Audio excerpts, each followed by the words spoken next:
திருச்சியில் விஜய் ரசிகர் மன்ற நிர்வாகி கொலை வழக்கில் தலைமறைவாக இருந்த பிரபல ரவுடி கலைப்புலி ராஜாவை போலீசார் துப்பாக்கியால் சுட்டுப்பிடித்திருக்கின்றனர்.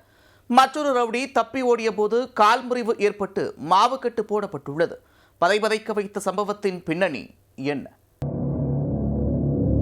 திருச்சி மாவட்டம் லால்குடி அருகே பிரபல ரவுடிக்கு வலது கையாக செயல்படுவது யார் என்ற தொழில் போட்டியில் இளைஞர் ஒருவர் கொலை செய்யப்பட்ட சம்பவம் பதற்றத்தை ஏற்படுத்தியது. தொழில் போட்டியில் கொலை செய்துவிட்டு காட்டுக்குள் பதுங்கியிருந்த வளர்ந்து வரும் ரவுடியை போலீசார் தட்டி தூக்கி உள்ளனர். திருச்சி மாநகரத்தையே அலறவிட்ட சம்பவத்தில் நடந்தது என்ன?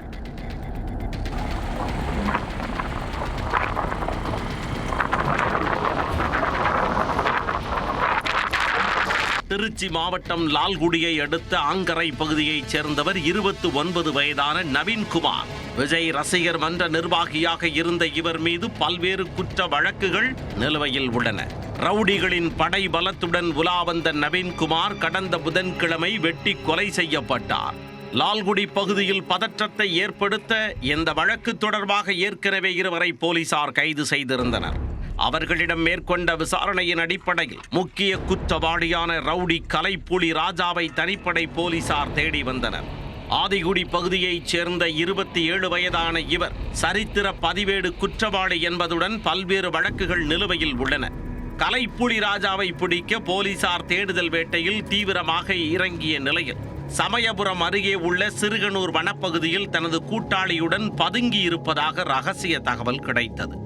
இதையடுத்து போலீசார் விரைந்து சென்று வனப்பகுதியில் அவரை சுற்றி வளைத்தனர். போலீஸ் வலையில் சிக்கியதை உணர்ந்த ராஜா மற்றும் அவரின் நண்பர் ஸ்ரீநாத் தப்பியோட முயன்றனர்.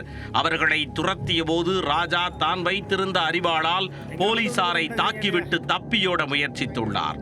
இதனால் வேறு வழியின்றி போலீசார் துப்பாக்கியால் கலைப்புலி ராஜாவின் வலது காலில் சுட்டு பிடித்தனர். அவரது நண்பர் ஸ்ரீநாத் தப்பி ஓடும்போது அங்கிருந்த கல்லில் மோதி கீழே விழுந்தார். இதில் அவரது காலில் எலும்பு முறிவு ஏற்பட்டதாக போலீசார் தெரிவித்தனர்.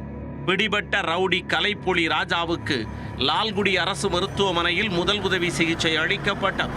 பின்னர் மேல் சிகிச்சைக்காக திருச்சியில் உள்ள அரசு மருத்துவமனையில் அனுமதிக்கப்பட்டார். எலும்பு முறிவு ஏற்பட்ட ஸ்ரீநாத்திற்கு மாவுக்கட்டு போடப்பட்டு லால்குடி அரசு மருத்துவமனையில் சிகிச்சை பெற்று வருகிறார். நவீன்குமார் கொலை வழக்கு தொடர்பான விசாரணையில் பகீர் தகவல் வெளியாகியுள்ளது. விக்ரம் நடித்த பீமா படத்தில் பிரபல ரவுடியாக வரும் பிரகாஷ்ராஜுக்கு வலது கையாக யார் இருப்பது என்ற போட்டி நிலவும். இந்த திரைப்படத்தையே விஞ்சும் அளவிற்கு திருச்சி ரவுடிகளின் கரை நீண்ட நெடிய குற்ற பின்னணியை கொண்டுள்ளது. லால்குடி டால்மியாவைச் சேர்ந்த பிரபல ரவுடி தமிழரசன் மீது கொலை, கொள்ளை, வெடிகுண்டு வீச்சு உள்ளிட்ட பல்வேறு வழக்குகள் நிலுவையில் உள்ளன. இந்த ரவுடிக்கு விசுவாசமாக இருக்கும் ரைட் லெப்ட் யார் என்பது வளர்ந்து வரும் ரவுடிகளான நவீன்குமார் மற்றும் கலைப்புலி ராஜா இடையே கடும் போட்டி நிலவியதாக கூறப்படுகிறது. யார் பிஸ்தா என்பதை நிரூபிப்பதில் குட்டி ரவுடிகளுக்கு இடையே நீண்ட நாட்களாக பகைமை இருந்து வந்துள்ளது. இதனால் ஏற்பட்ட முன்விரோதம் காரணமாக கடந்த புதன்கிழமை நவீன்குமாரை திட்டமிட்டு தனது ஆதரவாளர்களுடன் சென்று ராஜா கொலை செய்தது தெரிய வந்துள்ளது. இந்த வழக்கில் சிறுகனூர் வனப்பகுதியில் பதுங்கியிருந்த கலைப்புலி ராஜாவை போலீசார் சுட்டு பிடித்துள்ளனர். இதே பகுதியில்தான் ஓராண்டிற்கு முன்பு பிரபல ரவுடி கொம்பன் ஜெகன் என்கவுண்டர் செய்யப்பட்டார். 2 நாட்களுக்கு முன்பு ரவுடி நவீன்குமார் கொலை செய்யப்பட்ட நிலையில் தற்போது மற்றொரு ரவுடி கலைப்புலி ராஜாவை போலீசார் சுட்டு பிடித்த சம்பவத்தால் லால்குடி பகுதியில் பெரும் பரபரப்பு ஏற்பட்டுள்ளது.